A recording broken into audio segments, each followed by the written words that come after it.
ఇల్లు కదలకుండా మంచంలో ఉండి బోధకాళ్ళుండి కాళ్ళు ఇరిగిపోయి నడుము ఇరిగిపోయి సట్ట ఇరిగిపోయి బాత్రూంలో కారు జారిపడి మరి 60-70 ఏళ్ళు దాటిన కాడి నుంచి ఏమవుతుంది?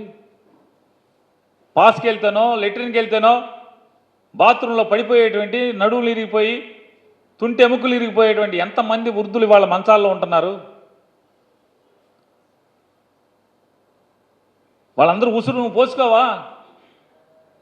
నువ్వు బాగుపడతావా? ఇంతమంది పేదవాళ్ళు ఉసురు పోసుకుని బాగుపడతారా మీరు? ఇవాళ నిన్నటి దాకా వాలంటీర్ల మీద పడేసి అసలు ఎంత దిక్కుమాలిన రాజకీయం. నిజంగా చంద్రబాబు నాయుడు చూస్తే జాలేస్తుంది, అసహ్యం వేస్తుంది. ఇదేం మనిషిరా అని చెప్పని మాట్లాడతాడు. అంటే మనకు జాలేస్తుంది. వాళ్ళు చెప్తారు వాలంటీర్ల మీద చూడాలి. పవన్ కళ్యాణ్ గారు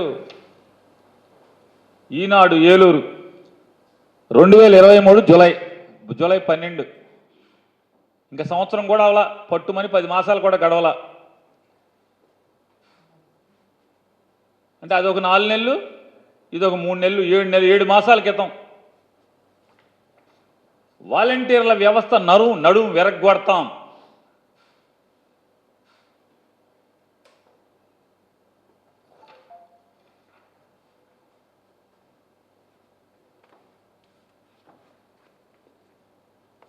దీనిపై జనసేన కోర్టులో సవాల్ చేస్తుంది.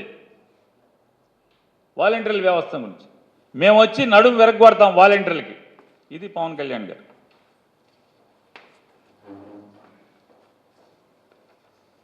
మహిళల అదృశ్యానికి వాలంటీర్లే కారణం.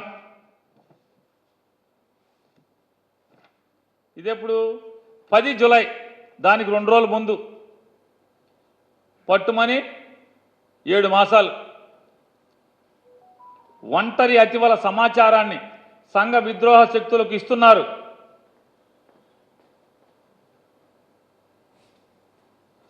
ఆడవాళ్ళని అమ్ముకుంటున్నారు, రెడ్ లైట్ ఏరియాలకి లొంగ తీసుకుంటున్నారు, వితంతువులను లొంగ తీసుకుంటున్నారు. అసలు ఏం మనుషులు? అసలు వీళ్ళ వయసు ఎంత? వాలంటీర్ల వయసు ఎంత?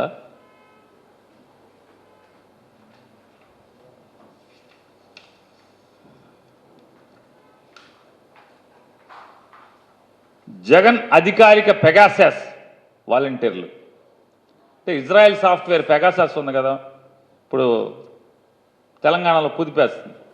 ఆ పెగాసస్ లాంటి వాళ్ళు ఈ వాలంటీర్లు అంట.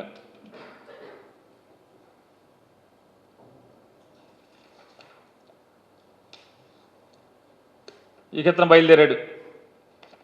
ఊళ్ళల్లో వాలంటీర్ల న్యూసెన్స్ చంద్రబాబు నాయుడు